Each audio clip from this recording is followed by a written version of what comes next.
today, and I know this story is personal for her. North Carolina Congresswoman from Western North Carolina, Virginia Foxx. Congresswoman, always a pleasure. You and your husband lived through this, as did your constituents. Did you get a mea culpa, an I'm sorry, a I screwed up from Deanne Criswell today? No, no mea culpa at all. I told her that FEMA should have a long time ago had a course of action for people to take depending on what their situation is. This should have been done a long time. FEMA was created in the 1970s, and they have to reinvent the wheel every single time there is an emergency. And people who are hit by the emergency should not have to go through that. They should be given a roadmap of who to go to, who to talk to, what can cover their situation. But we did not get a mea culpa. I don't think she was not as defensive as the head of the Secret Service was. So she sounded a little more sincere about taking care of the situation where the Trump houses were avoided, but nothing really about the mismanagement of FEMA. You know, if I could just ask how the people are doing, particularly the older folks who put their whole life not only into buying property, but spending time fixing it up, and to see it all disappear so quickly. How are those folks doing, and on whom are they relying? Are they relying solely on FEMA, or is it those wonderful volunteers who came in the beginning? What's happening with them? David, you and I have the same concerns. There are people, Mitchell County in particular has a much higher than usual elderly population. And I completely agree with you. It's those people who've worked all their life, accumulated very little, a house perhaps, and maybe a car, and they can't start all over again. Yeah. That is the big issue in this district. People can't start all over again. And my heart just bleeds for them. Now, they have been given a lot of material things. The people of this country were the most generous they could be in providing water, food, clothing, heaters, things like that. But for people to be able to get another house, to be able to build back on the only piece of property that they have, that is another big issue, because in many cases, they're not going to allow people to build back on that property.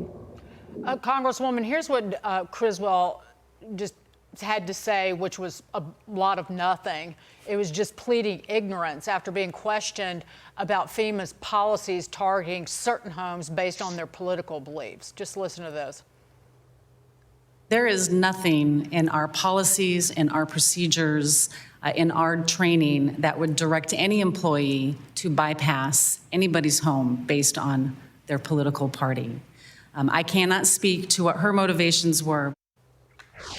Well, the woman in question said that it wasn't just a one-off, and it wasn't just her. Right. Did you get any answers at all?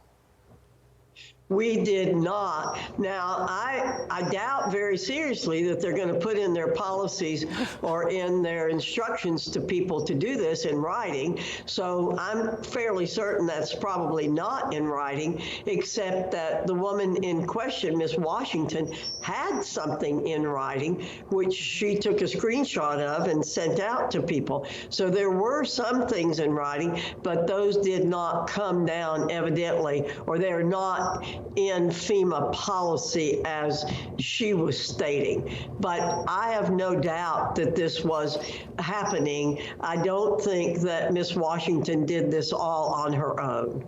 Can I just switch gears for a second about what's happening inside the Beltway right now, in particular the attempt to cut down the size of government, to make it more efficient, if that's possible. Of course, you have Elon Musk, you have Vivek Ramaswamy working on this Doge project.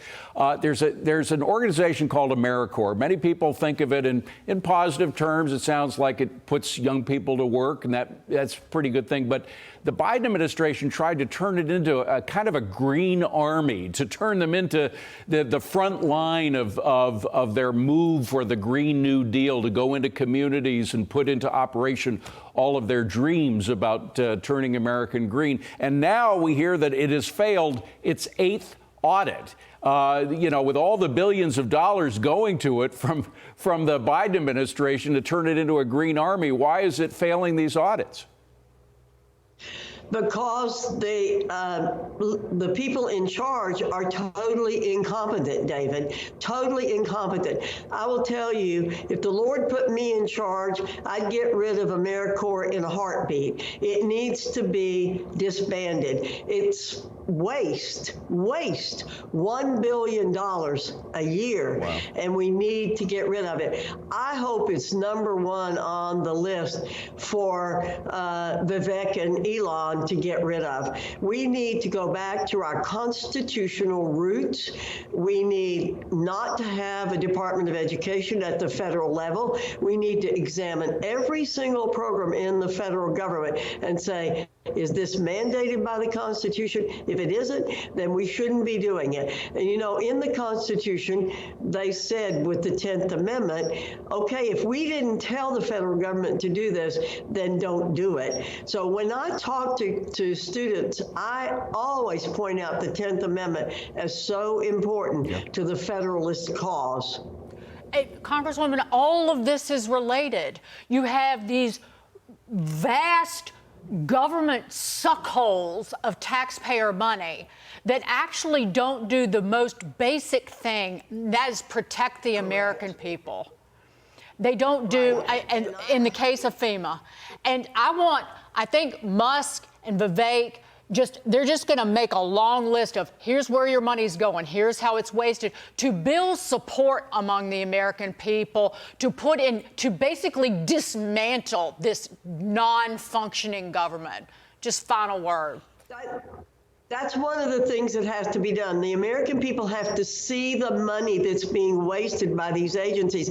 I've tried many times to defund programs, but we'll always have some Republicans who want to keep them and Democrats who want to keep them. So we need Vivek and Elon to make the case to the American people. I'll be out there right beside them, and I can give them a long list of things that we need to defund. They're going to need all the support they can get. Legislatively. Yeah. Well, you got to do it legislatively, but these special interests are so dug in. They're not going to give up easily, though.